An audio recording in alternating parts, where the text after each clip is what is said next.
1장. 지난 시간에 우리가 콜로새서 1장 17절까지 보았는데요. 그 중에서 15절의 한 구절을 우리가 좀 빼놓고 봤었죠. 예.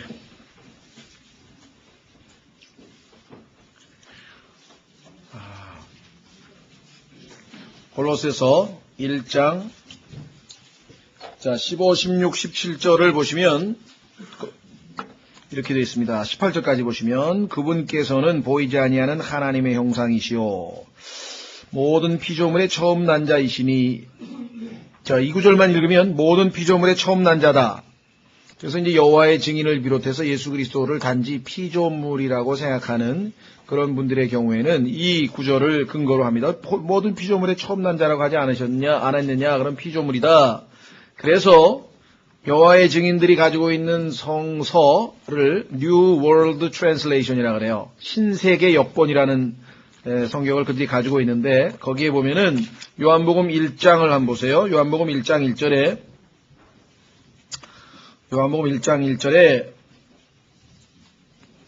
처음에 말씀이 계셨고 말씀이 하나님과 함께 계셨으니 자, 그 다음에 이제 변개가 들어가는 거죠. 말씀이 하나님이셨더라 할 때 우리는 영어로 보면 하나님이라고 하는 단어가 똑같아요. 아까 얘기했던 하나님과 함께 계셨으며 그러니까 하나님과 함께 계셨다고 했을 때 그 하나님은 아버지고 그 다음에 말씀이 하나님이셨더라 했을 때는 그분이 아드님이시고 이렇게 문제가 안 되는 거죠. 그렇죠? 우리에게는. 그런데 이제 삼위일체 교리를 받아들이지 아니하는 여호와의 증인이 봤을 때는 봐라. 여기 하나님이 함께 계시니까 하나님은 그분이시고 여호와 하나님은 그러면 말씀은 뭐냐? 이 하나님이라고 하는 단어를 영어의 대문자 God을 소문자로 고치면서 부정관사를 하나 집어넣습니다. 그래서 was a God. 하나의 신이었더라. 그렇게 되는 거예요. 그 성경에 보니까 신들이 많잖아요. 그 신들 중에서 제일 그러니까 하나님이 피조된 신 중에서 최고다. 그래서 창조주가 아니고 피조된 피조물이라고 하고 그 근거 구절을 봐라. 여기 모든 피조물의 처음 난 자라고 성경에 되어 있지 아니하느냐 이렇게 얘기를 합니다. 그럼 사람들이 깊이 있게 성경을 모르는 사람 들으면 그럼 맞는 것 같이 생각이 돼요. 그렇죠? 이것을 고칩니다. 그리고 다른 성경 구절 중에서도 이제 그와 같은 것들을 이제 몇 개 고쳐 저희가 다 얘기를 하지 않겠습니다만은 자 그러면 어떻게 해서 분명하게 모든 피조물의 처음 난 자가 만약에 예수님이 피조물이라고 하는 것을 가리키는 그런 이 아리안주의라고 하는 여호와의 증인의 교리가 맞다면 16절에 바로 이는 그분에 의해 모든 것이 창조되었기 때문이라. 이게 어떻게 앞뒤가 맞는 얘기냐 이게 모순이잖아요. 16절 첫 절만 읽어보면은 예수님이 피조물이 아니라 창조주라는 게 그냥 바로 나오는데 그렇잖아요. 그분에 의해 모든 것이 창조되었기 때문이라 하늘에 있는 것들과 땅에 있는 것들 보이는 것들과 보이지 아니하는 것들 곧 왕좌들이나 통치자들이나 정사들이나 권능들이라 그 다음에 뭐야 모든 것이 그분에 의해 창조되고 그분을 위하여 창조되었느니라. 또한 그분께서는 모든 것보다 먼저 계시고 모든 것은 그분으로 말미암아 존재하느니라. 그분께서는 몸 곧 교회의 머리시니라. 그분께서 시작이시오 죽은 자들로부터 처음 난 자이시니 이것은 그분께서 모든 것에서 으뜸이 되려 하심이라. 자, 그러니까 처음 난 자, 죽은 자들로부터 처음 난 자라는 말이 또 한 번 나왔어요. 그래서 지금 성경에 문맥을 따지지 아니하고 한 구절만 딱 띄어가지고 얘기를 하면은요 엉뚱한 소리가 나올 수밖에 없다는 것이죠. 아주 극단적으로 얘기를 하면은 시편 14편으로 가보십시오. 시편 14편에 가면 성경에 하나님이 없다라고 써 있어요. 여러분 생각, 성경에 하나님이 없다고? 써 있어요, 실제로. 시편 14편 1절. 어리석은 자가 마음속으로 이르기를 하나님은 없다. 여기 써 있잖아요. 하나님은 없다. 나 성경에 보니까 하나님이 없다 그러던데 극단적으로 얘기하면 이렇게 얘기하는 거예요. 하나님은 없다 하였도다. 그랬는데 다 자르고 하나님은 없다. 여호와의 증인도 16절에 그분에 의해서 모든 것이 창조됐다고 있는데 그건 다 잘라버리고 봐라 모든 것들의 피조물의 처음 난 자. 피조물 아니냐. 그 구절만 딱 띄어서 보여주면 그렇게 오해하겠죠. 그렇죠? 네. 시편 53편에 가보세요. 하나님이 한 번 더 말씀하시고 이게 아마 왜 두 번씩이나 이렇게 중요한 강조를 하셨는지 똑같이 말씀이 또 있어요. 시편 53편. 어리석은 자가 마음속으로 이르기를 하나님은 없다 하였도다. 그럼 하나님은 없다는 말만 딱 성경에서 빼가지고 성경 구절이라고 이거 성경 구절. 그렇죠? 네, 그런 엉뚱한 짓을 우리가 하지는 않습니다. 자, 그러면 그게 무슨 소리냐? 이제 의미를 부여해야 돼요. 그렇죠? 의미를 부여해야 돼. 자, 느헤미야로 가보세요. 느헤미야에 가면 하나님께서 하나님 말씀의 의미를 부여할 수 있도록 말씀의 사역자들을 세우셨으니까. 자, 느헤미야 8장.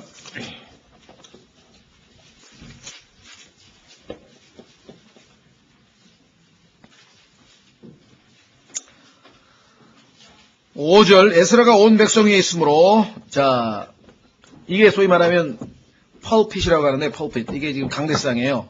지금 위에 올라와 있죠. 그렇죠? 강단과 강대상. 이게 뭐냐면, 하나님께서 말씀을 전파하려면은, 똑같이 낮으면은 잘 안 보이잖아요. 그러니까 이렇게 높여가지고 위에서 이렇게 말씀을 전파할 수 있도록. 여기 나와 있어요. 그래서 여기 보시면, 에스라가 온 백성 위에 있으므로, 백성의 눈앞에서 책을 펴니, 그가 그 책을 펼 때에 온 백성이 일어서니라. 에스라가 주 곧 위대하신 하나님을 찬송하며 온 백성이 손을 들고 아멘 아멘 하고 응답하여 머리를 숙여 얼굴을 땅에 대고 주께 경배하였더라. 또한 예수아와 바니와 세레비야와 야민과 악굽과 사부대와 호디야와 마세야와 그리다와 아사랴와 요사밧과 하난과 블라야와 레위 사람들이 백성으로 하여금 뭐라 했습니까? 백성으로 하여금 율법을 깨닫게 하더니 백성은 자기 자리에 서 있었더라. 자, 그럼 율법을 깨닫게 한다는 말이 어떤 거냐?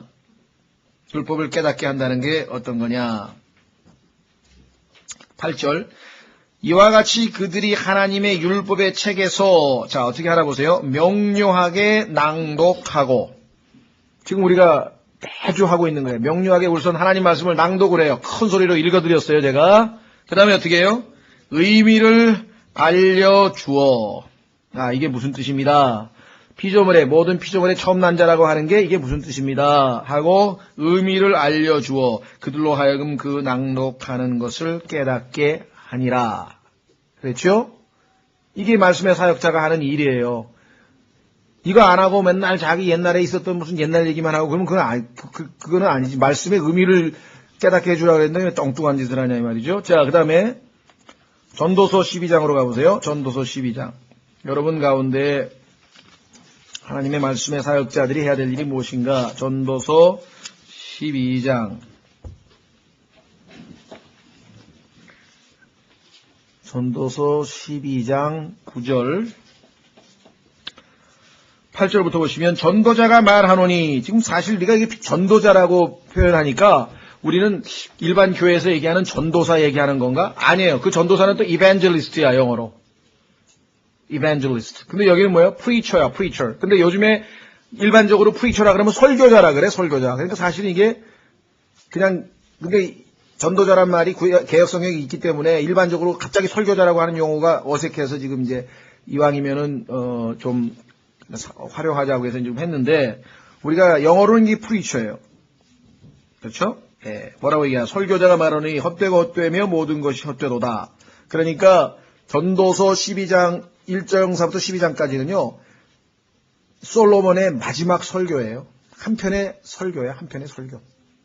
그런데 9절에 또한 전도자가 지혜로움으로, 자, 전도자가 지혜로움으로 여전히 백성에게 지식을 가르쳤고, 아, 그러니까 프리처가 하는 일이 지식을 가르치는 거구나. 보통 사람들이 이런 얘기를 많이 합니다. 이 프리처하고 티처하고의 차이가 뭐냐. 설교자와 교사하고 차이 그러면은 프리처는 보통 이 하나님의 말씀을 강력하게 선포해서 회개도 촉구하고 또 도전도 주고 어떤 그 행동의 변화를 요구하는 어떤 요구사항, 경고, 책망 이런 것들을 보통 우리가 프리칭이라고 하고 그 다음에 티칭은 객관적인 사실을 설명하는 거다. 보통 이렇게 이제 구분해서 얘기하는데 그 두 가지를 다 하는 거예요. 이 프리처 하는 일. 여기 보니까 티칭도 하죠. 예, 또 골로새서 조금 이따 1장 28절에 보면은 warning, 경고도 한다 그랬어요. preaching의 내용은 warning, teaching 두 가지가 있어요. 근데 여긴 지금 이제 가르치는 거죠. 자, 그러니까 나는 설교를 하는데 성경을 잘 못 가르친다. 이거 있을 수 없는 거고 두 가지가 다 병행돼. 가르쳤고 백성에게 지식을 가르쳤고 참으로 그가 크게 그다음에 뭐랬어요? 주의를 기울이고 탐구하여 많은 잠언을 정리하였노라. 그러니까 아주 하나님 말씀에 주의를 많이 기울여야 되고 그 다음에 탐구를 해야 되는데 이것이 소위 말하면 성경에서 가르쳐주는 과학 방법론입니다. 여기 지금 학문을 하신 분들이 계신데요. 학문 방법하는 방법이 간단해요. 어떤 객관적 사실에 주의를 많이 기울여서 그 다음에 그것을 탐구해서 어떤 결과물을 여기 나왔죠. 많은 잠언을 정리하였노라. 이거 뭐 요즘 용어로 치면 논문 쓴 거예요. 논문을 써서 어떤 결론을 도출해내는 거예요. 그래서 10절에 전도자는 애를 써서 받아들일 만한 말씀들을 찾았나니. 자, 이게 중요한 거예요. acceptable. 야, 그 사람은 그냥 너무너무 박식하신 분이신데, 그렇죠? 근데 그분이 하신 말씀들은 무슨 말인지 잘 못 알아듣겠다. 이게 문제예요. 과거에 제가 아는 그 학창시절에도요, 학문적으로 보면 그 사람이 논문도 제일 많이 쓰고 뭘 제일 많이 해서 굉장히 훌륭한 교수라고 그랬는데, 수업을 들어가 보니까 뭔 소리를 하는지 모르겠어. 이 전달이 안 돼, 전달이. 근데 어떤 사람은 별로 실력이 없대. 근데 보니까 요령 있게 전달을 잘해. 이 사람은 10개를 아는데 2개를 전달하는데 이 사람은 5개를 알고 5개를 전달하는 누가 잘하는 거예요? 학생들에게는 학문적으로는 이 사람이 수준이 높을지 몰라. 논문도 쓰고 그랬으니까. 이게 필요한 거예요. 그래서 성경 공부를 가르치는 사람에게 있어서도 이 전달이라고 하는 것이 아주 소중한 겁니다. 그래서 미국 같은 데는요, 자기가 전공을 배우잖아요. 그럼 그게 물리학이 됐든 화학이 됐든 무슨 경제학이 됐든 사회학이 됐든 뭔가 잘 배운 다음에 그 다음에 교수가 되기 위해서는 교수법이라고 하는 걸 다시 배워야 돼요. 그걸 디닥틱이라는데 다이렉틱스. 그래서 배워서 어떻게 하면 요령 있게 못 알아듣는 학생에게 눈높이로 해서 잘 가르쳐줘야 될 거 아니에요. 과거에 어떤 선생이 하나 있었는데 그 선생 덕분에 제가 교수가 됐지만 그 사람이 뭐라 하냐면 그냥 자기가 강의를 했는데 학생들이 못 알아듣겠대. 그래가지고 학생들이 수업 거부를 해버렸어요. 뭔 소리를 하는지 하나도 못 알아듣겠다. 그랬더니 한다는 소리가 뭐라 그러지 아세요? 너희같이 돌머리들이 내 명강의를 어떻게 알아듣냐. 그래가지고 학생들이 데모해가지고 저 사람한테는 우린 절대로 수업 안 받는다 해서 쫓겨났어요. 그 덕분에 제가 그냥 빈자리 채우느라고 얼떨결에 교수가 된 거야. 참말로. 하나님 말씀에 교만은 패망의 선봉이라 그러지. 정말 교만해가지고. 내 동기야, 그것도. 야, 아무리 네가 보기에 돌머리라도 그렇지 거기다 대놓고 돌머리라 그러면 어떡하냐. 어? 내가 좀 해서 좀 한다 그러지. 막 씩씩거리면서 그냥 나갔어요. 그래서. 여기 보시면 받아들일 만한 말씀들을 찾으라 그랬잖아. acceptable 해야지. 다 듣고 무슨 말이야. 이게 눈높이라 낮춰서. 그러니까요. 정말 깊이 있고 어려운 이야기를 쉽게 전달하는 사람이 진짜 실력가야. 근데 성경에 보면 예수님은 전부 다 그런 식으로 얘기를 해. 예? 쉽게 비유를 들어주시잖아요. 예를 들면 사람들이 여러분들에게 지옥이 어떤 곳이에요? 그러면 뭐라고 설명하세요? 지옥이라는 데가 있잖아. 그게 그러니까 진이가 땅하고 관계가 되겠지? 옥은 또 감옥 아니야. 땅에는 감옥이지. 그것도 상당히 설명을 잘한 거예요. 근데 예수님은 그렇게 설명 안 하죠. 지옥? 우리를 치면 이제 난지도에서 쓰레기 소각장 있잖아요. 쓰레기 소각장을 보여주시는 거야. 이게 뭐냐? 그러니까 쓰레기 소각장입니다. 지옥은 이와 같으니라. 얼마나 쉬워요. 그러니까 그냥 모든 더러운 것들이 끊임없이 불타오르는 데구나. 딱 머릿속에 들어오잖아요. 예수님께서 성경에 보면 뭐와 같으니라 as like만 찾으면 아주 심오한 진리를 쉽게 풀어낼 수 있는 것이죠. 자, 그래서 여기 기록된 것은 올바른 것이고 진리의 말씀들이로다. 그래서 탐구하고 주의를 기울이고 정리하고 애를 써서 받아들일 만한 것. 그러니까 자기가 탐구하고 연구한 것뿐만 아니라 그것을 받아들일 만한 언어로 잘 단어를 어휘를 찾아서 전달해 줄 수 있는 그런 것. 이것이 말씀의 사역자에게 하나님께서 주신 은사예요. 그게 선물이야. 그런 사람이 하나님이 쓰시는 거야. 그건 자기가 뭐 달라서가 아니라 하나님께서 그런 은사를 주셔서 그걸 할 수 있도록 도우시는 거죠.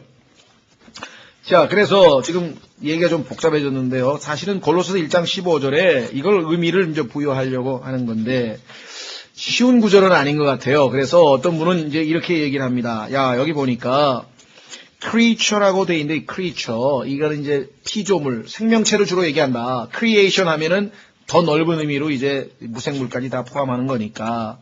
그러면 고린도후서 5장 17절에 보니까 한번 확인해 보겠습니다. 고린도후서 5장 17절에 보니까 우리가 새로운 피조물이라고 그러지 않았느냐? 새로운 피조물. 그러면 그런즉 어떤 사람이 그리스도 안에 있으면 그는 새로운 피조물이라 옛것들은 지나갔으니 보라 모든 것이 새롭게 되었도다. 그랬으니까 새로운 피조물은 우리잖아요. 우리는 어떻게 했어요? 성령에 의해서 거듭났잖아요. 그러니까 예수님은 성령으로 잉태하셔서 태어나셨잖아요. 그렇기 때문에 바로 그런 의미에서 모든 피조물의 첫 번째 태어나신 분이다. 성령으로 태어나신 분이 예수님이 첫 번째고 그 다음에 다 우리가 이제 태어나잖아요. 그렇죠? 그렇게 이제 해석을 하고 그 다음에 18절에 죽은 자들로부터 처음 난 자 했을 때는 사실 죽은 자들 중에 부활한 사람이 뭐 예수님보다 먼저 부활한 뭐 나사로도 예수님이 살리셨고 또 여럿 있었잖아요. 나인성 과부도 살리셨고 그런데 여기서 얘기하는 것은 자 일단 죽었다가 예수님께서 나인성 과부도 살리고 나사로도 살렸는데 그 사람들은 또 얼마 있다 또 죽었어. 근데 예수님은 한번 부활하시면 죽음이 그를 지배하지 못하게 안 죽는다. 그런 의미에서 여기서 말씀하신 것이다. 라고 해석하는 게 이제 하나 있고요. 그것도 좀 성경적으로 충분히 근거가 있는 것 같아요. 그런데 또 한 가지 다른 성경적인 그 설명이 있습니다. 제가 볼 때에는 저는 아직 잘 모르겠어요. 제가 단정적으로 어떤 게 맞다고. 그러니까 상당히 뛰어난 성경교사 중에 지금처럼 설명하시는 분이 계시고 또 한 분의 경우에는 자 우리가 first born 하면 이 born이라고 하는 것의 그 의미가 태어났다는 거니까 그래서 자꾸만 그 태어남과 연관지어서 얘기하는데 성경적인 용례를 한번 쭉 찾아보니까 이 first born이라고 하는 것은 먼저 다른 사람보다 제일 먼저 태어났다고 하는 그 문자 그대로의 의미보다는 가장 여기 지금 18절에 보면은 모든 것에서 으뜸이 되려 함이라 할 때 그 으뜸된다고 하는 의미다. 모든 것에 있어서 모든 누구보다도 가장 뛰어나고 으뜸이 된다고 하는 그런 의미가 아니겠느냐. 자, 근거를 한번 찾아보겠습니다. 이제 둘 중에 여러분들이 이제 제가 이거라고 단정을 못 짓겠고 두 가지를 여러분들이 한번 들어보시고 자, 창세기 41장 51절.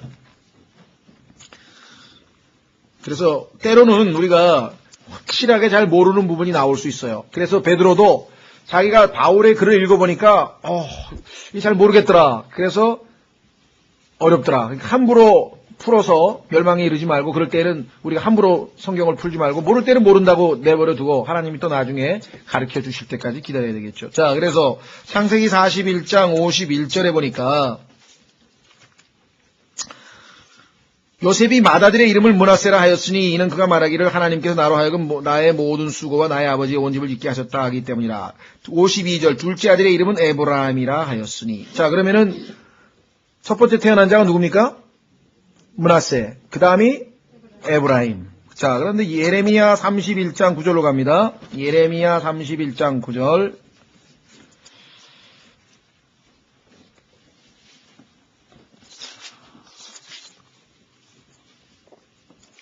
예레미야 31장 9절.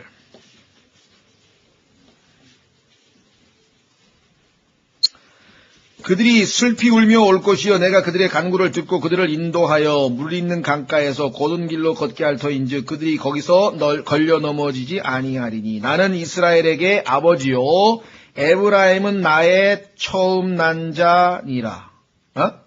에브라임 둘째인데 에프라임이 둘째인데 에브라임이 처음 난 자래. 여러분들 마지막 순간에 야곱이 축복을 할 때 손을 이렇게 엇갈려가지고 한 것 창세기에 나오죠. 그랬더니 아버지 오른손에 장자를 축복하시고 왼손에다가 작은 아들을 하셔야죠. 그랬더니 야곱이 나도 안다 아들아 나도 안다. 모르고 하는 게 아니네. 내가 일부러 하는 거다 일부러. 그래가지고 에브라임이 태어나기는 둘째로 태어났는데 이름은 뭐예요? 처음 난 자야. first born이야. 왜? 더 뛰어나다 이 말. 하나님께서. 그래서 에브라임을 크게 쓰셨죠. 그렇죠? 야, 그렇다면 이게 또 자, 다음에 갑니다. 출애굽기 4장 22절. 출애굽기 4장 22절. 그러니까 우리가 어떤 성경 구절은 어려울 때에는 다양한 각도에서 찾아보고 또 다른 의견이 있으면 충분히 검토해 본 다음에 유보했다가 결정을 내려야지 막 결정하면 사실 좀 그렇죠. 예. 출애굽기 4장 22절. 너는 파라오에게 이르기를 주가 이같이 말하노라. 이스라엘은 내 아들 곧 나의 처음 난 자라. 그럼 이스라엘 민족 전체를 놓고 하나님께서 처음 난 자라고 했을 때 그 민족이 이스라엘 하나밖에 없었냐? 이게 처음 난 자라는 개념이 어떤 개념이냐? 하나님 앞에 있어서 영적으로 가장 하나님께서 아끼시고 드높이시고 영광을 주시고 하는 그런 개념 아니겠는가? 자, 실제로 신명기 21장으로 갑니다. 신명기 21장.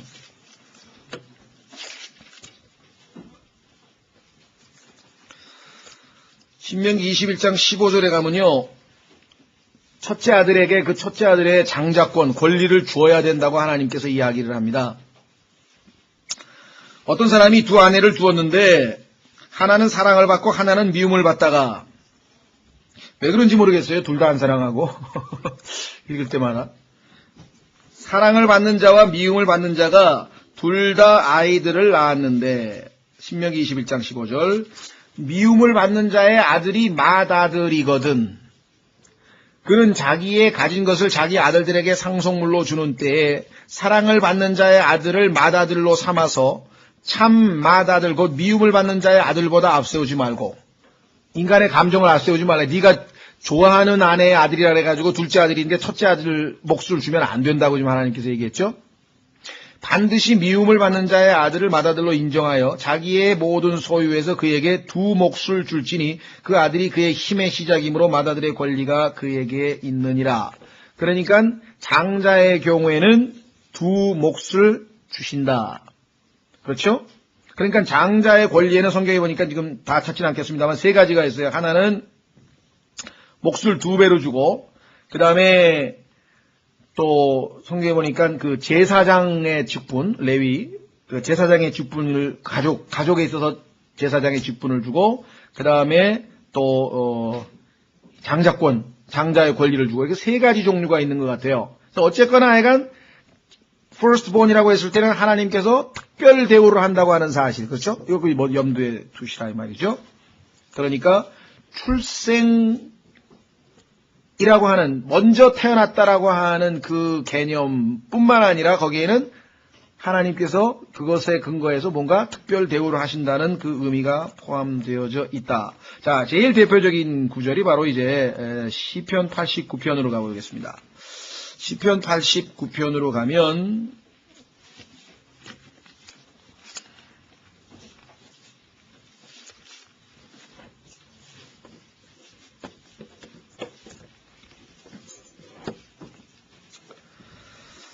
자, 시편 89편에 예수 그리스도에 관련된 구절에 보시면 이렇게 나와 있습니다. 27절 나 또한 그를 나의 처음 난 자로 뭐라 그랬습니까? 삼아. 그러니까 진짜 처음 태어난 게 아니라 처음 난 자로 삼아. 그 다음에 뭐예요? 땅의 모든 왕들보다 높게 하며. 그러니까 하나님께서 특별한 지위를 주시고 특별한 어떤 그 권위를 주시고 그를 드높인다는 의미에서 이스라엘도 하나님께서 너는 내 맏아들이다. 처음 난 자다. 이렇게 얘기를 하시고 에브라임과 므낫세로 봤을 때 출생 순서는 므낫세지만 하나님께서는 firstborn으로 에브라임을 선정해 버리셨다. 이런 성경적인 용례로 봤을 때 또 골로새서 1장 18절에서 뒤에 문맥에 모든 것에 으뜸이 되게 하려 하심이라는 말이 문맥에서 바로 그 처음 난 자라는 단어의 의미를 스스로 설명해주고 있지 않느냐. 지금 봤죠? 골로새서 1장 보세요. 뭐라고 돼 있나?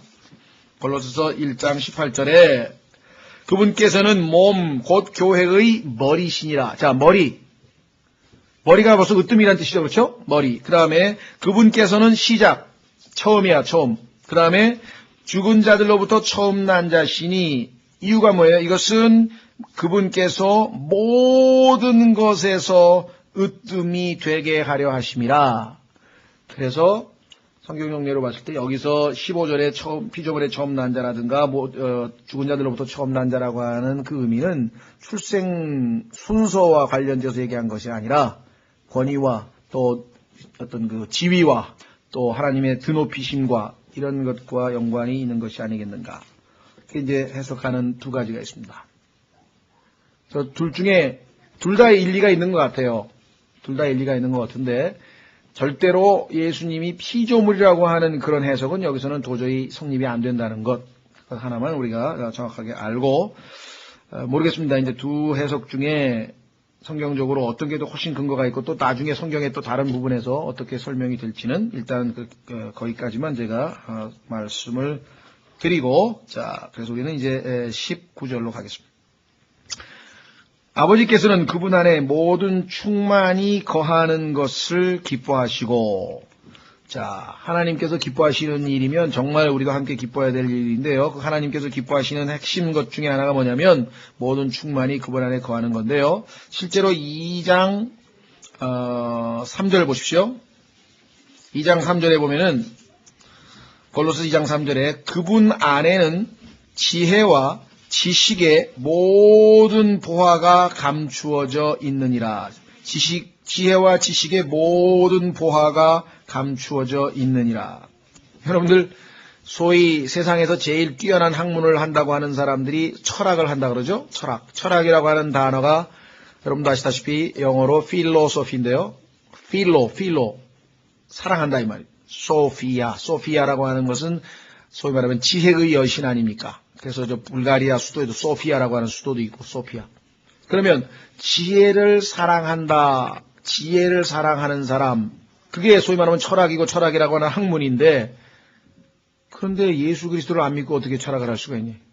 여기 나와 있잖아요. 모든 그분 안에는 지식과 지혜의 모든 보화가 감추어져 있느니라. 그러니까 예수 그리스도를 모르는 사람이 철학을 하면 자 어떻게 되나 보세요. 밑으로 내려갑니다. 8절 2장 8절 어떤 사람이 철학과 헛된 속임수로 너희를 노략할까 조심하라. 그렇죠? 여기 분명히 그것들은 사람의 전통과 세상의 유치한 원리들을 따르는 것이요 그리스도를 따르는 것이 아니니라.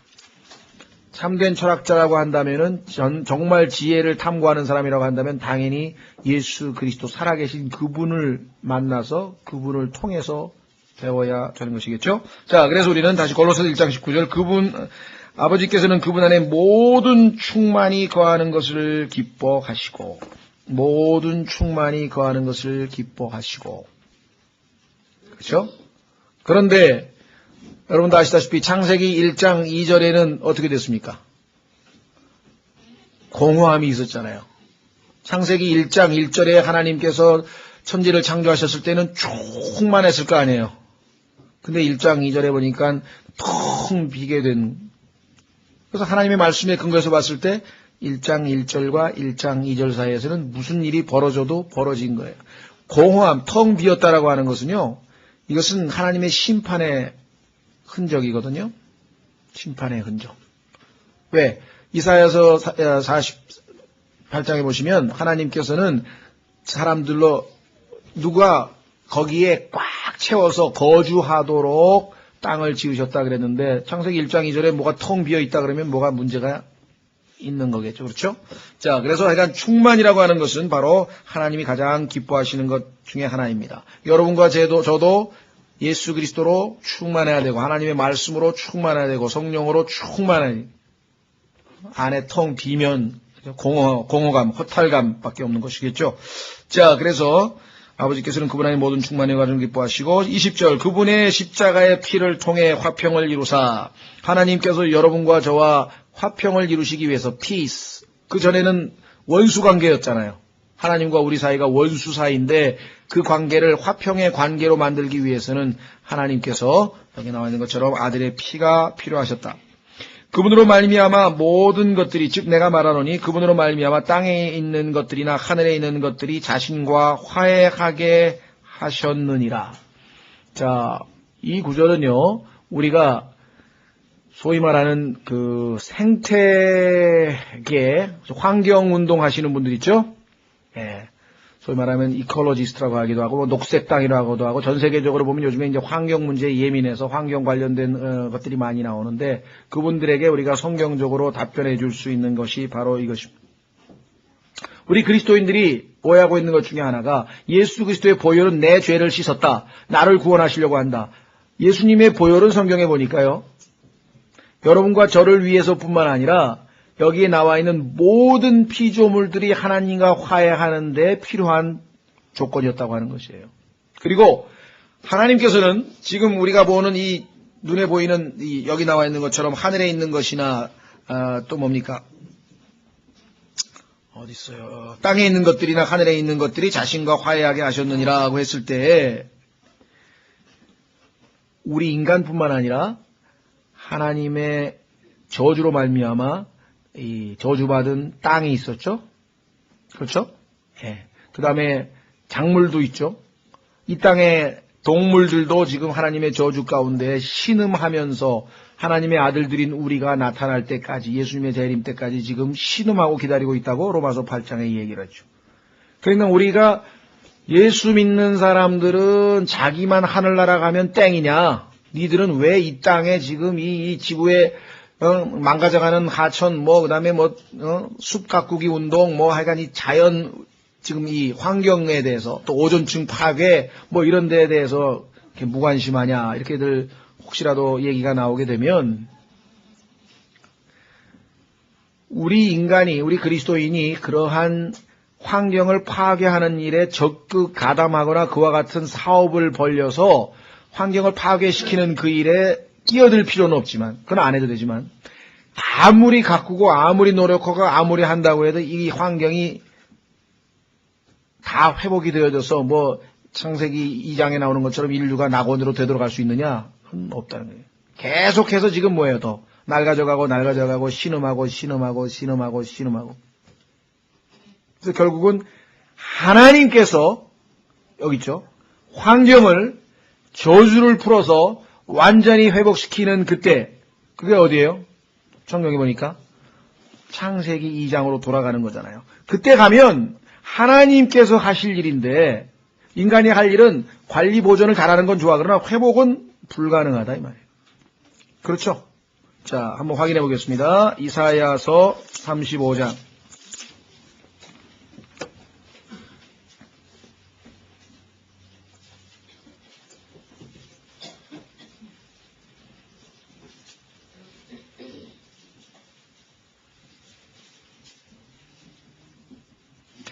이사야서 35장.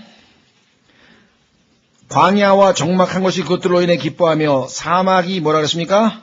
장미같이 피어 즐거워하고 무성하게 피어 기쁨과 노래로 즐거워하며.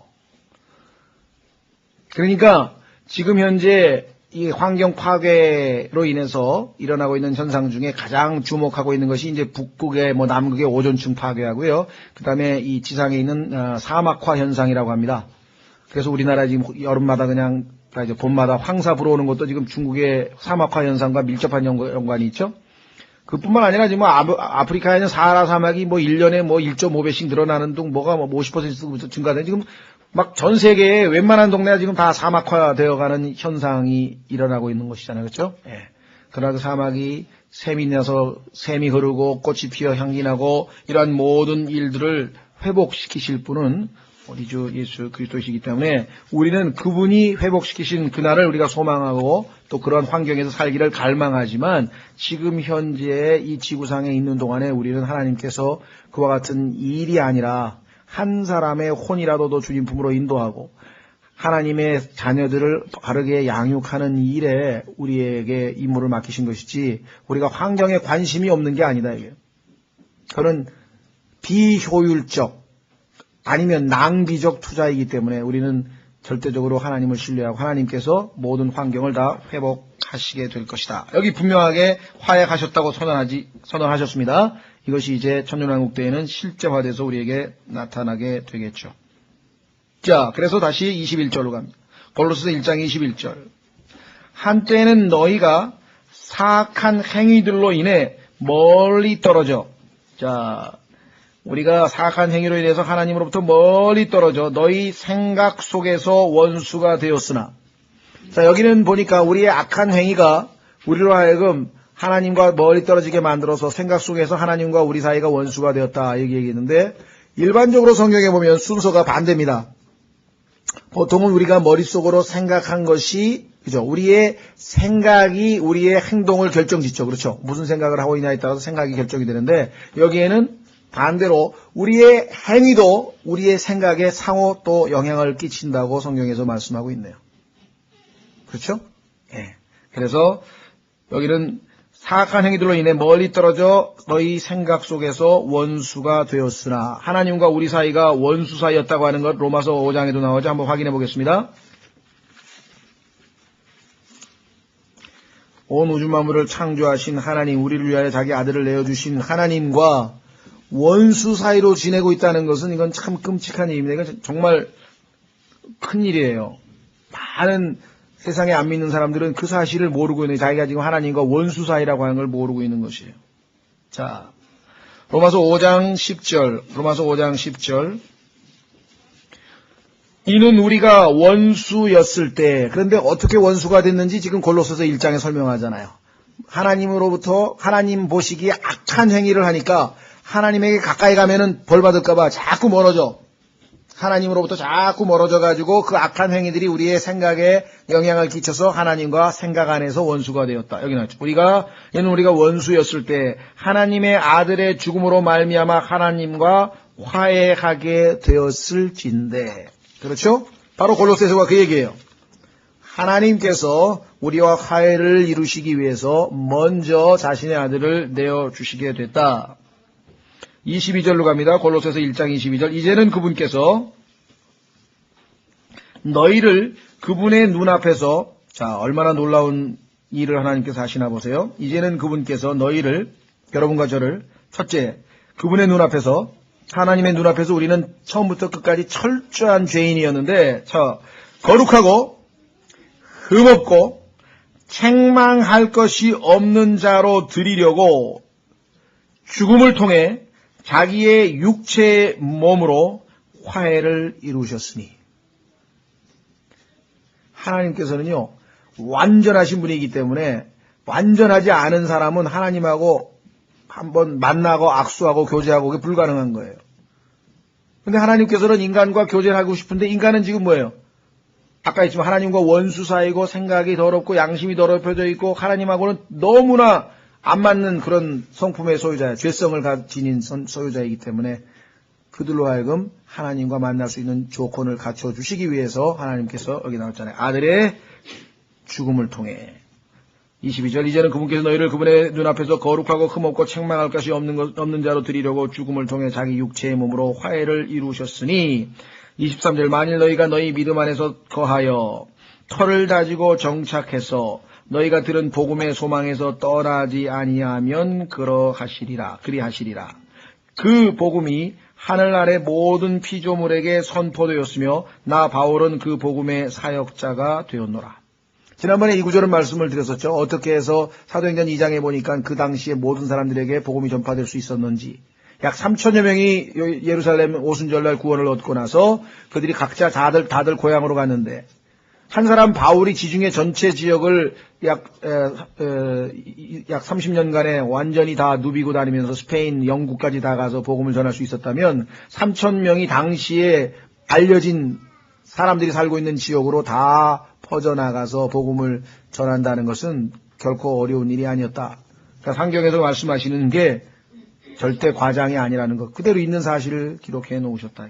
다만 이 당시에 모든 지역에 다 복음이 전파되었으나 그 지역 사람들이 복음을 수용하지 않고 그 이후에 그 후대 사람들에게 전혀 복음이 전파되지 않은 경우는 얼마든지 있을 수 있을 거예요. 그렇죠? 자, 그래서 우리는 24절로 갑니다. 나는 이제 너희를 위해 고난당하는 것을 기뻐하고 그리스도의 고난들 뒤에 있는 것을 그분의 몸 곧 교회를 위해 내 육체 안에 채우노라. 이것이 아까 제가 말씀드린 의로운 말씀이에요. 이런 말씀이 나오면 자신이 없어. 건너뛰어. 이건 좀 나하고는 너무 거리가 멀다. 그렇죠? 바울은 스스로 고난을 자초했다? 나는 이제 너희를 위해 고난 당하는 것을 기뻐하고 고난을 기뻐해? 나는 고난을 그냥 참으려고 하나님 앞에 인내를 달라고 기도하는 편인데 바울은 고난을 기뻐하다니 이유가 있어요. 그리스도의 고난들 뒤에 있는 것을 그리스도께서 고난을 통해서 원수된 자들과 화해를 했다고 한다면 그 이후에 그리스도를 따르는 제자들도 그러한 희생의 대가 없이 어떻게 사람들하고 화해하는 역할을 임무를 담당할 수 있었겠는가. 바울은 기꺼이 그 예수 그리스도께서 남겨놓으신 그 고난을 감당하겠다. 아마 지금 이 시대에 살고 있는 사람들 특별히 중국이라든가 아니면 그 복음 전하는 것이 이북이 북한이라든가 또 아주 심각하게 이슬람 국가라든가 해서 복음 전하는 것이 아주 금주되어 있거나 아니면 그걸로 인해서 아주 고난과 박해를 당할 수 있는 지역들이 지금 별로 많지는 않죠. 그렇죠? 지금은 우리나라에서 우리가 거리 설교했을 때 기껏해야 욕 한마디 하고 지나가고 그 이외에 있어요? 특별한 거 없잖아요, 지금. 그러나 바울 이 시대에는요, 이 복음을 전한다는 것이 얼마만큼 큰 희생을 치러야 되는가 한번 생각해 보십시오. 그래서 내가 너희의 고난당하는 것을 기뻐하고 그리스도의 고난들 뒤에 있는 것을 그분의 몸 곧 교회를 위해 내 육체 안에 채우노라. 그분이 머리 되시고 몸 된 교회를 위해서. 이게 중요합니다. 우리 교회를 위해서가 아니에요. 자기가 속해 있는 지역 교회를 위해서가 아닙니다. 물론 그게 1차적으로 중요하죠. 왜? 자기가 지금 현재 소속되어 있으니까. 그러나 그것만을 고집하는 건 아닙니다. 왜? 주님의 몸된 교회는 전체 유기적으로 되어 있는 것이거든요. 그래서 무슨 세상에 있는 것처럼 기업끼리 경쟁하듯이 교회끼리 경쟁한다. 이건 정말 어리석은 짓이에요. 어떻게 그게 경쟁입니까? 협력이고 기도고 도우면 모를까? 25절 내가 교회의 사역자가 된 것은 너희를 위해 내게 주신 하나님의 경륜에 따라. 이 경륜이라고 하는 단어가 dispensation이라고 하는 영어 단어인데 나누어 준다는 겁니다. 나누어 준다. 하나님께서 나누어 주신 그것을 받아서 하나님의 말씀을 성취하고자 함이니 이것은 곧 여러 시대와 여러 세대들로부터 감추어졌으나 하나님께서 바울에게 예수 그리스도의 몸된 교회에 대한 계시를 에베소서를 통해서 계시해 주셨는데 그 전까지는 주님의 교회, 예수 그리스도의 교회가 유기체로서 몸을 이루고 전 우주적으로 하나가 된다. 이런 모든 것들에 대해서 전혀 사람들이 알지 못했었죠. 구약시대의 사람들. 예를 들면 여러분과 저는 지금 창세기 3장에서 가죽옷을 딱 보면서 뭐라고 생각합니까? 어린 양이신 예수 그리스도를 예표하고 있는 것이구나. 그렇게 우리는 금방 생각하죠. 그렇죠? 어린 양이신 예수 그리스도를 예표하고 있다. 출애굽기 12장을 딱 읽으면 이 어린 양이 바로 예수 그리스도시구나. 또 신약 성경에 보니까 우리의 유월절 어린 양이신 그리스도. 또 이스라엘 백성이 물이 없다고 막 불평했을 때 하나님께서 모세에게 막대기로 반석을 내리쳐라고 했을 때 보니까 그 반석이 누구야가 아니라 누구라고 돼 있어요? 예수 그리스도라고 고린도전서 10장에서 그 반석은 그리스도셨느니라. 이렇게 성경에 해석이 돼 있고. 그러니까 여러분과 저는 다 알고 있는 거지. 구약시대에 있는 사람들은 그 반석이 그리스도이신지 어떻게 알아요?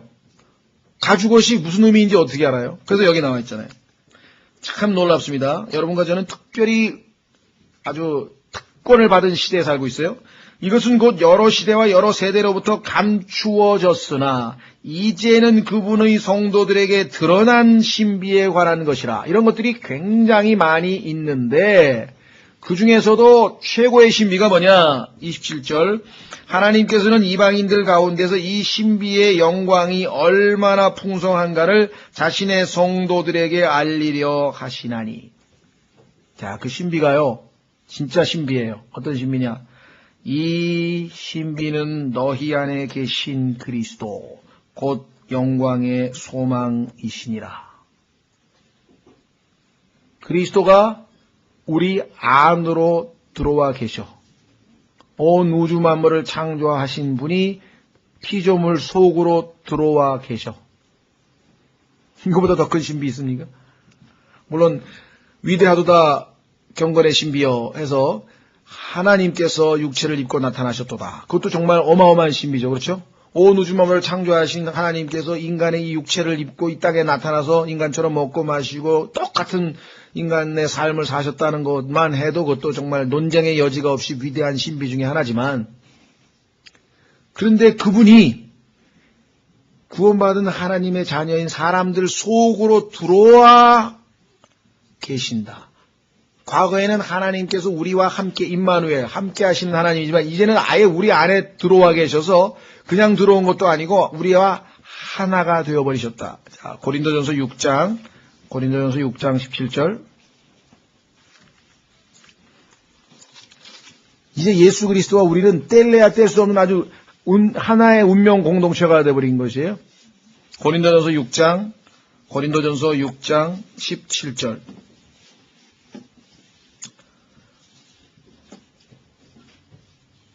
16절 보세요. 도대체 무슨 말이냐? 창녀와 결합하는 자는 한 몸인 줄을 너희가 알지 못하느냐? 그분께서 이르시되 둘이 한 육체가 되리라 하시느니라. 그러나 주와 결합하는 자는, 우리는 주님과 육체로 결합하는 게 아니죠, 우리는.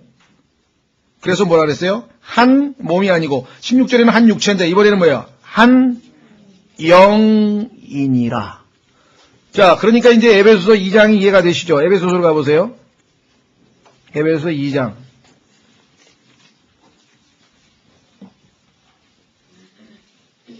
에베소 2장 5절. 심지어 우리가 죄들 가운데서 죽었을 때 우리를 그리스도와 함께 살리셨고 너희가 은혜로 구원을 받았느니라. 6절. 또 함께 일으켜 세우사 그리스도 예수님 안에서 우리를 하늘의 처소들에 함께 앉히셨으니. 가만히 있어봐. 그럼 우리가 지금 heavenly places, 셋째 하늘에 여러분과 제가 앉아있대요. 그럼 구로동 엘린 빌딩 7층에 앉아있는 난 뭐야? 예? 그렇죠? 그 성경 분명히 앉아있다 그래도 앉히셨다고 얘기를 했단 말이에요. 주와 합하는 자는 한 영이라. 그리스도께서 성령으로 내 안에 들어와 계셔서 나 한 영이고, 그런데 그 그리스도께서는 또 어디에 계세요? 하나님 보좌 우편에 앉아 계시고, 한 영이니까 영적으로 나는 이미 뭐예요? 하늘에 가서 앉아 있는 것이죠. 여러분들, 바울이 고린도 교회 형제들에게 편지하면서 내가 몸으로는 떨어져 있으나 영으로는 너희와 함께 있어 이미 그 죄 지은 자를 판단하였노라. 영이라는 게 특징을 아시겠어요? 영. 자, 그래서 우리는 당당하게 지금 나는 셋째 하늘에 앉아 있습니다. 그런데 성경에 보니까 또 우리가 육체적으로는 뭐예요? 몸을 떠나, 주님과 떠나서 지금 우리는 몸을 입고 이 지상에 또 있다고 고린도 후서에 또 써 있어요. 그리스도인들은 정말 신비한 존재죠. 그렇죠? 그 다음에 그 셋째 하늘에 계신 그리스도께서 어디에? 우리 안에 들어와 계셔. 그게 신비라 그러지, 신비. 이거 어떻게 설명하냐? 미스테리를 어떻게 설명하냐? 미스테리. 그렇죠? 자, 그래서 우리 안에 들어와 계신 예수 그리스도. 근데 그분이 뭐예요? 영광의 소망이야. 왜 영광의 소망이겠습니까? 자, 예수님께서 부활하신 다음에 예수님은 어떻게 했어요? 자력으로, 자기 힘으로, 셋째 하늘로 엄청난 파워를, 뭐 이소연인가 누군가는 조금 가다가 그냥 300 몇 킬로, 350킬로 밖에 더 올라갔어요? 근데 예수님께서는 200억 광년을, 빛으로 200억 년을 통과해가지고 셋째 하늘로 갔어. 예수님께서 그 파워로 올라갔어. 그런데 그 예수님이 내 안에 지금 또 계셔. 그러면 우리가 영광 받게 된다는 얘기는 하늘로 올라가가지고 예수님처럼 바뀐다는 얘기인데 어떻게 하늘로 올라갈 수 있어요? 여러분과 제가. 내 안에 계신 그리스도 이미 올라가실 수 있는 파워가 있잖아요. 그래서 에베소서에 어마어마한 권능이 파워가 너희 안에 있다는 것을 하나님이 좀 알게 하시기더라. 그것은 부활하실 때 있었던 그 엄청난 파워라고 이야기를 했죠. 자, 그래서요. 휴거 때 어떤 일이 벌어지는 줄 아시냐면요. 여러분 안에, 저와 여러분 안에 계신 그리스도하고 하늘에서 내려오시는 그리스도가 만나는 거야. 지금 신기하죠? 지상에 있는 나와 하늘에 있는 나가 또 만나. 자, 한번 확인해 보겠습니다. 베드로전서. 이 성경은 읽으면 읽을수록 점점 이제 신비스러워지는 거예요. 베드로 후서 죄송합니다. 베드로 후서. 자, 여러분들 예수 그리스도의 재림은 성경에서 태양이 떠오르는 것으로 자주 묘사되어 있다고 여러분 말씀을 드렸어요. 태양이 그냥 확 비치죠. 그런데 그 태양이 떠오르기 직전에 가장 어두운 밤이 가장 어두운데 그 어두울 때에 마지막으로 잠깐 나왔다가 사라져가는 것, 그걸 보통 우리가 새별이라 그러죠. 그래서 그것을 bright morning star, 빛나는 새벽별, bright morning star 또는 day star라 그러는데, 자 보세요. 베드로후서 1장, 베드로후서 1장 16절서부터면 예수님의 재림에 대한 얘기를 합니다. 베드로후서 1장 16절, 우리가 너희에게 우리 주 예수 그리스도의 권능과 오심, 자 예수님의 그 권능, 파워와 그 다음에 다시 오심에 대해서 알려줄 때에 교묘히 꾸며낸 이야기들을 따르지 아니하였나니, 그 무슨 뭐 꾸며낸 만화 영화에 나오는 그런 게 아니고 실제다. 그분은 엄청난 권능을 가지고 다시 오실 것이다. 우리는 그분의 위엄을 눈으로 본 자들이니라. 그분이 영광스러운 모습을 하고 있는 모습을 내가 마태복음 17장, 누가복음 9장에 보니까 목격을 했다, 직접. 17절, 뛰어난 영광으로부터 이러한 음성이 그분께 나서 이르기를, 이 사람은, 예수님을 보면서 하나님께서 이 사람은 내 사랑하는 아들이라 내가 그를 매우 기뻐하노라 하실 때 그분께서 하나님 아버지로부터 존귀와 영광을 받으셨느니라. 하늘로부터 나온 이 음성은 우리가 그분과 함께 거룩한 산에 있을 때 들은 것이니라. 나는 이렇게 엄청난 체험을 했다. 중요한 거는 19절, 또 우리에게는 더 확실한 대언의 말씀도 있으니, 내가 체험한 것보다 더 확실한 게 뭐예요? 여러분과 제가 손에 들고 있는 성경책이에요. 근데 뭘 덜 확실한 걸 자꾸만 찾아 헤매? 더 확실한 걸 손에 들고 있는 사람이 덜 확실한 것 찾아다니면 그 이상한 사람이잖아요. 검사와 판사도 확실한 증거가 있으면 그걸로 판단을 내리는 거지, 덜 확실한 증거를 찾아서 뭐하러 찾아요 그걸? 더 확실한 대언의 말씀도 있으니, 자 중요합니다. 날이 새어. 자, 새별이 어디서 떠올라요? 새별이 누구예요? 예수 그리스도. 여러분과 제 안에 계신 그리스도가, 새별이 너희 마음속에 떠오를 때까지 너희가 어두운 곳에서 비치는 빛을 대하듯 이 말씀에 주의를 기울이는 것이 잘하는 것이니라. 우리 안에 계신 신비의 영광의 소망 되시는 그리스도께서 우리 안에서 어떻게 해요? 떠올라. 그러면 여러분과 저는 뭐야? 같이 떠올라가는 거야. 같이 가. 그게 휴거야. 그분이 떠올라갈 때 나도 다 따라가는 거야. 그렇죠? 휴거야. 그때까지 어떻게 하는 게 잘하는 거예요? 이 말씀에 주의를 기울이는 것이 잘하는 것이니라. 뭐 느낌 따라, 생명 따라, 뭐 박수치고 막 뭐 능력조차 막 여기저기 다니지 말고, 쓸데없는 짓 하지 말고 이 말씀에 주의를 기울이는 것이 do well, 잘하는 거라 이거야. 그러면 말씀에 게으르고 말씀에는 귀를 안 기울이고 엉뚱한데 여기저기 쫓아다니면 뭐예요? 잘못하는 거죠. 그건 잘하는 게 아니에요. 그렇죠? 네. 아주 분명하게 말씀을 했습니다. 신비로운 소망, 신비로운 그 소식 뭐예요? 온 우주 만물을 창조하신 하나님이 우리 안에 들어와 계신다. 그래서 우리는 이거에 질그릇이야. 질그릇 안에 보배가 들어와 있는데 그게 빛으로 우리 안에 임하고 있어. 그래서 우리가 빛 가운데 걸을 수가 있고, 그죠?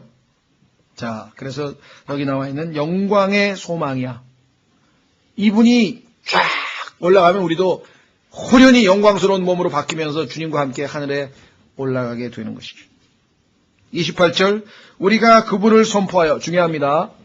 우리가 복음을 선포한다고 할 때 예수 그리스도께서 우리의 죄로 인하여 죽으시고 장사되시고 부활하신 사실을 선포하는데, 복음을 자꾸만 어떤 사실에 대해서가 접근하는데, 우리가 선포하는 것은 복음이 누구에 관한 거예요? 예수 그리스도에 관한 거야. 그러니까 사실은 예수 그리스도를 선포한다고 하죠. 여기서 선포의 대상은 어떤 사상이나 내용이나 그게 아니라 뭐예요?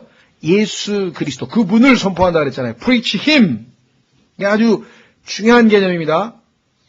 우리가 선포하는 것은 예수님을 선포하는데, 그 예수님이 죽으시고 장사되시고 부활하신 그 사실들을 우리가 포함하는 거지만, 그 사실만 가르치고 마치 예수님은 따로 떨어져서 우리와 상관없는 것처럼, 그건 아니다. 우리가 프리칭하는 것, 설교하는 것은 예수님이죠.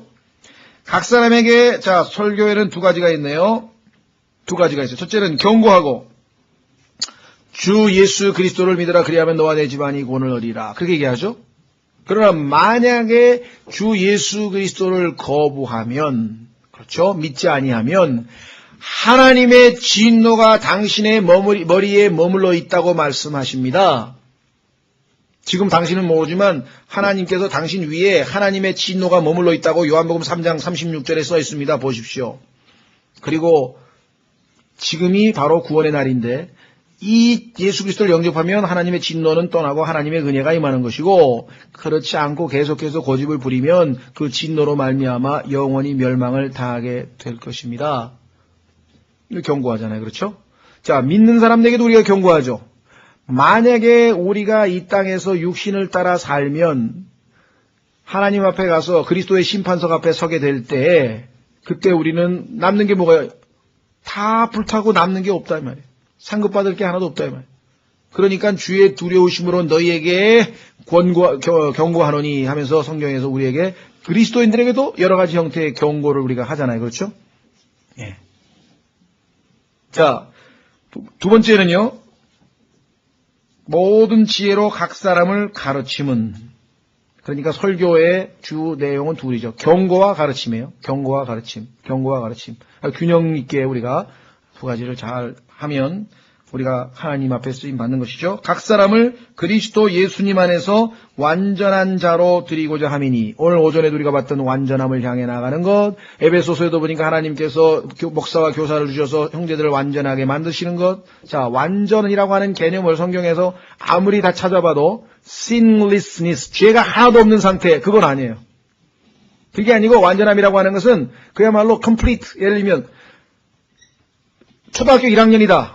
그러면 초등학교 1학년생들에게 완전함은 기준이 있어요. 예를 들면 뭐 학교 성적으로 치면 80점 이상. 예? 그다음에 뭐 예를 들면 학교에서 하는 여러 가지 이제 다른 거 있잖아요. 뭐 신변 처리를 할 줄 안다. 초등학교 1학년인데 뭐 화장실을 혼자 못 간다. 이거는 완전한 게 아니지 지금. 예를 들면 그런 기준들이 있을 거 아니에요. 그러니까 하나님이 정하신 그 완전함이라고 하는 것은 어떤 성숙함, 완성됨의 개념이지 죄가 하나도 없다는 개념은 성경에 없어요. 만약에 그렇다면 예수 그리스도께서 기도를 통해서, 고통을 통해서 완전하게 되셨다고 성경에 써 있거든요. 그럼 예수님이 죄가 있으신 분이냐는 뜻이냐? 아니잖아요. 예수님도 완전하게 되셔야 될 필요가 있었다. 왜 그러십니까? 예수 그리스도는 전능하신 분이니까 여러분과 저 모든 걸 다 알고 계시지만, 예수님께서 인간의 고통을 직접 당해보지 아니하시면 그거는 예수님께서 결격사, 지금 전능하시기 때문에 알고 계신 거하고 직접 고통을 통해서 우리하고 똑같은 고난을 경험해서 아시는 거하고는 차이가 있잖아요. 그래서 예수님께서 완전하게 되시기 위해서 하나님께서 이 땅에 인간의 몸을 입고 와서 고통을 당하게 하셨다고 성경에 히브리서 5장 8절 9절에 기록되어 있는 거죠. 그러니까 예수님이 그럼 완전하신 분이 아니셔요? 왜 완전하게 되셨다 그러세요? 그 개념을 여러분들 잘 이해하셔야 된다. 물론 죄는 처음부터 없으셨어요. 두 가지 개념이 다르다는 것. 자, 그래서 우리도 완전한 자로 드리고자 함이라 하는 얘기는 뭐 죄가 하나도 없다 이런 뜻이 아닙니다. 여러분들 완전한 자로 된 야곱이 하나님께서 이제 성숙함을 인정해서 이스라엘로 이름을 바꿔줬잖아요. 그러면 그 다음부터 하나님께서 계속 이스라엘아 그랬습니까? 분명히 하나님께서는 그의 성숙함을 인정했어요. 완전함을 인정해 주었는데, 그래서 이름을 더 이상 야곱이 아니고 이스라엘로 하라 하고 하나님이 먼저 말씀하셨어. 그런데 그 이후에도 여전히 야곱은 뭐예요? 야곱의 증상을, 야곱의 모습을 많이 보였어요. 그래서 그 이후에 쭉 보니까 야곱이라고 불리운 게 45번인가 그래. 그리고 이스라엘이라고 불린 것은 23번이야. 어떤 분들은, 그건 뭐, 별거 아니네 싶지만요. 그 전에는 이스라엘이라고 불려본 적이 없어, 한 번도. 하나님의 왕자라고 불려본 적이 없어. 하나님께서 얼마나 놀라워요. 여러분과 제가 육신을 입고 이 땅에 있는 동안에는 100% 이스라엘은 안 돼. 왜? 내 안에, 육체 안에 죄가 거하고 있다 그랬잖아요. 휴거되는 그 순간에 우리는 완전하게 100% 되는 것이죠. 자, 그럼에도 불구하고 이 완전함이라고 하는 것은 바로 그런 성숙함의 개념이라는 것. 29절, 이 일을 위해 나도 내 속에서 강력하게 활동하시는 분의 활동을 따라 싸우며 수고하노라. 여기에 이제 승리의 성패가 달려 있습니다. 누가 내 안에서 일하는 거예요? 이 일을 위해 나도 내 속에서 강력하게 이 활동이란 말은 working, 활동하시는 분의 활동을 따라 싸우며 수고하노라. 그러니까 실제 일하고 있는 주체는 누구십니까? 그리스도. 그분께서 내 안에서 일을 해놓은 것을 나는 사람들에게 표출만 시키는 것뿐이야. 생산은 다 하나님이 하시고 그것을 내가 사람들에게 보여주는 거야. 유통시키는 거야. 봐라. 하나님이 이런 분이시다. 한 구절, 같은 구절 하나 찾고 마치겠습니다. 빌립보서 3장, 2장. 바로 그 얘기예요. 이제 여러분들이 빌립보서 2장도요. 여러분과 제가 여기서 이미 많이 공부를 해서 알고 있지만 여러분 주변에 있는 많은 그리스도인들 중에서는 이 구절이 굉장히 힘들어합니다. 왜 힘들어하냐면요. 자, 빌립보서 2장 12절에 이렇게 돼 있어요. 그러므로 나의 사랑하는 자들아 너희가 항상 순종한 것 같이 내가 있을 때뿐만 아니라 지금 내가 없을 때에도 더욱더 순종하여 두려움과 떨림으로 너희 자신의 구원을 일하여 드러내라. 자, 우리는 상당히 번역이 잘 됐죠? 일하여 드러내라. 왜 일하여 드러내요? 원래 우리 안에 있었으니까 우리 안에 있는 것을 드러내라 이 말이죠. 그런데 이 개역성경에 보면요. 이게 아주 행위구원을 만들어놨어요. 행위구원을, 성경을. 자, 제가 읽어드릴게 잘 들어보세요. 그러므로 나의 사랑하는 자들아 너희가 나 있을 때뿐 아니라 더욱 지금 나 없을 때에도 항상 복종하여 두렵고 떨림으로 너희 구원을 이루라. 너희 구원을 이루라. 그럼 안 이루어진 것을 내가 열심히 노력해서 이루어요? 우리는 하나님께서 내 안에서 이미 이루어 놓은 것을 일하여 바깥으로 드러내라 그랬는데 무슨 말이 되겠어요? 그러니까 사람들은 이 구절 봐봐. 네가 뭘 구원을 받아 구원을 이루라 그랬는데 그렇죠? 그런데 지금 골로새서 1장에서 내 안에서 강력하게 활동하시는 분의 활동을 따라 내가 수고한다 그랬잖아요. 자, 빌립보서도 똑같아요. 2장 12절, 13절. 너희 안에서 일하시며 자기가 참으로 기뻐하는 것을 원하게도 하시고 행하게도 하시는 이는 하나님이시니라. 자, 그러니까 안에서 일하시는 분이 누구예요? 하나님이라 그랬잖아요. 그렇죠? 그러면 내 안에서 일을 해놓으신 것을 영어로는 너무 쉬워요. 이게 영어가 참 편리한 게 work in이야. 하나님이 내 안에서 일해. 나는 하는 일이 뭐냐면 work out이야. 하나님이 안에서 일해놓은 거를 바깥으로 보여주면 돼. 입술을 사용해서 손을 사용해서 표현하면 돼. 그렇죠?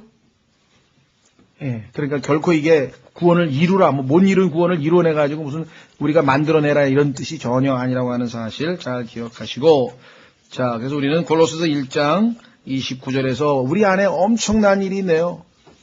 영광의 소망이신 그리스도께서 우리 안에 계시고 그분은 가만히 계신 게 아니라 역동적으로 지금 안에서 계속 일을 하셔서 우리는 그 강력한 분의 그 권능을 따라서 우리가 우리 몸을 들여서 수고만 조금 하면 그렇죠? 결코 신앙생활이 어려운 것이 아니다. 다음 시간에는 이제 골로새 2장인데 2장에는요. 이단에 관한 퇴치법이 나와야 돼요. 얼마나 많은 종류의 이단들이 있는지 여기 보면은 막 4-5가지의 어떤 온갖 종류의 이단들에 대해서 성경적으로 어떻게 우리가 대처할 수 있는지 한번 다음 주부터 살펴보겠습니다. 다 같이 일어나셔서